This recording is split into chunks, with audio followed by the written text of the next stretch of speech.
تو میرا ایک اور سوال ہے. جی وہ سوال یہ ہے کہ حضرت عمر یعنی کہ اپنی ناکامیاں، حضرت عمر رضی اللہ تعالیٰ عنہ کے متعلق اس بندے نے کہا کہ وہ اپنی ناکامیاں اور جنگ سے فرار اور اپنی ذلتوں کو چھپانے کے لیے اپنی خلافت کے دوران قریش کو حضرت علی کے خلاف بھڑکاتے تھے، اور ان لوگوں کا خون، اور ان لوگوں کو مطلب خون کا بدلہ لینے کے لیے جو جنگوں میں حضرت علی کے ہاتھوں مارے گئے اکساتے تھے.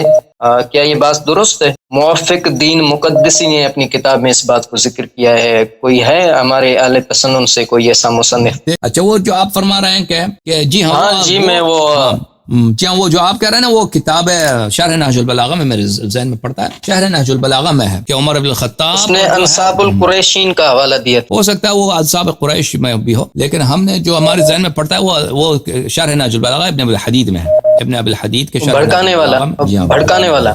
جی ہاں جی ہاں. اچھا، وہ اور کتابوں میں بھی میں نے شاید دیکھا ہے، لیکن ابھی ذہن میں یہی پڑتا ہے کہ وہ کچھ لوگ مرے تھے، ان قتل ہوئے تھے جنگ بدر و احد میں، تو ان کے جو فرزند وغیرہ تھے ان کے سامنے سب ان کو یاد دلاتا تھا عمر کہ آپ کے والد کو تو انہی نے قتل کیا. پھر امیر المؤمنین علیہ السلام نے کہا ان باتوں کو یاد کرتے ہو، وہ تو ہم نے اسلام کے خاطر کیا تھا، پیغمبر صلی اللہ علیہ وسلم کی دفاع کے خاطر کیا تھا. تو اس کے متعلق پر شراح نے یہی شرح دیا کہ یہ بھئی وہ ان کو بھڑکانے کے لیے کر رہے تھے.